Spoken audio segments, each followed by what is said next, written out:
अस्सलाम वालेकुम, मैं तुहाडा अपना वैस घुमन सियालकोटी। रात के तकरीबन 12 वजन लगे ने ते इस टाइम असीं हैड राजगढ़ बैठे हाँ। बहावलपुर का ये इलाका है। अगे ये चक ने जिमें 107 सवेरे तुहानूं वहाने हाँ पे वीडियो तो मेरे नाल सरोए बैठे ने ते मेतला साहब बैठे ने। उमैर मेतला साहब ने, मुबशर सरोया साहब ने, मुदस्सर सरोया साहब ने। तो असीं गए सां 118 DB। उत्थे जनाब चौधरी सुफियान चट्ठा साहब ने, उस्मान चट्ठा साहब ने, उन्होंने एक प्रोग्राम रखा सी। बड़ा ही मज़ा आया। मैं ना कसमें बहावलपुर के इलाके दे विच ऊंजी माशाअल्लाह बड़ी चस आई।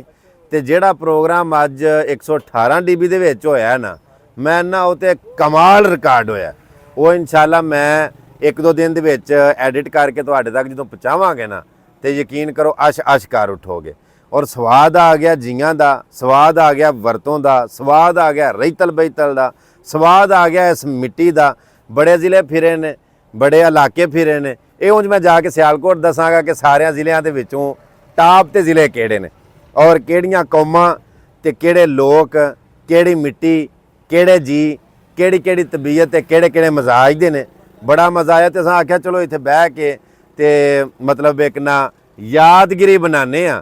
तो यादगिरी बनाने लगे हाँ। तो मैर साहब मेतला साहब आखन लगे कि वैस भाई इंज करिए भी असी ना कोई मिल्क शेक पी लीए। इधर कैमरा मारो जी। है मिल्क शेक तैयार होने लगा।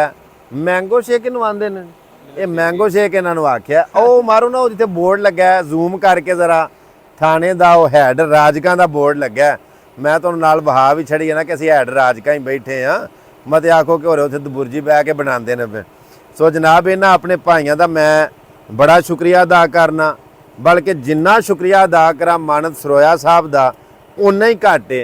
अल्लाह की कसम है, बंदे नगीने हीरे माइयां लाल घट जमे होंदे ने। वो तुसीं सुनदे हो ना कि बंदे वेखण दे विच सारे इक्को जे नज़र आउंदे ने, लेकिन बंदे जात जिहड़े ने ना वो कोई विरले विरले ही हुंदे ने। इलाकिਆਂ ਦੇ ਵਿੱਚ ਜਦੋਂ ਲੰਘੀਦਾ ਨਾ, ਜ਼ਿਲ੍ਹਿਆਂ ਦੇ ਵਿੱਚ, ਤਹਿਸੀਲਾਂ ਦੇ ਵਿੱਚ, ਪਿੰਡਾਂ ਦੇ ਵਿੱਚ ਵੇਖਣ 'ਚ ਬੰਦੇ ਸਾਰੇ ਨਜ਼ਰ ਆਉਂਦੇ ਨੇ। ਇਹ ਵੀ ਬੰਦਾ, ਇਹ ਵੀ ਬੰਦਾ, ਇਹ ਵੀ ਬੰਦਾ, लेकिन बंदे जात जिहड़े ने ना वो विरले विरले हुंदे ने। सो अल्लाह पाक दी जात वेखण वाले सारिਆਂ ਨੂੰ सलामत रखे। ਇਹ जी जिहड़े ने ये साडे प्यार करने वाले, साडी मुहब्बत करने वाले, साडे नाल चाहत रखण वाले, साडे नाल लव करने वाले, ये जनाब वो वेख के एक दूजे के कन्नां दे विच जिहड़ा ना मट्ठियां मट्ठियां जिन्हों आंदे ना काना फूसी करन, ये सो दसदे हन पे एक दूजे ने। सो मैं इन्हां सारिਆਂ नाल प्यार करना, सारिਆਂ नाल मुहब्बत करना। इन्हां दे प्यार दा शुक्रिया। बहावलपुर वालिओ अल्लाह दी कसम है, दिलों लव यू भाई, दिलों रिस्पैक्ट। अल्लाह पाक दी ज़ात सलामत रखे तुहानूं सारिਆਂ ਨੂੰ। खुश रहो, दुआवां च याद रखियो। वीडियो इन्नी क बन गई है, इन्नी क बन गई है कि मेरे को वीडियो का जखीरा मौजूद हो गया। टिकटाकां, रीलां, फेसबुक दियां, यूट्यूब दियां वीडियो का ढेर लग गया मेरे को। लेकिन इन्ना टाइम नहीं पे लगता कि मैं वीडियो मिक्स कर ला, क्योंकि एक जगह उठे हाँ, दूजी जगह तो तीजी जगह, तीजी चौथी, मतलब दिन रात, सुबह शाम दोपहर इंज जरा ना हूँ इत्थे आ झट उत्थे आ, झट उत्थे आ। जिमें जिमें मैं वीडियो मिक्स करता रहांगा, इंशाल्लाह नाल नाल तुहाडे अपडेट करता रहांगा कि माशाअल्लाह साडे कोल जिहड़ा ये जखीरा है किहड़े किहड़े इलाकिਆਂ ਦਾ, किहड़ियां किहड़ियां जियां ਦਾ ये मवाद, उन्हां दी इनफॉर्मेशन, उन्हां दा प्यार। अल्लाह पाक दी ज़ात सारिਆਂ ਨੂੰ सलामत रखे। एक बार फिर बहुत सारा शुक्रिया।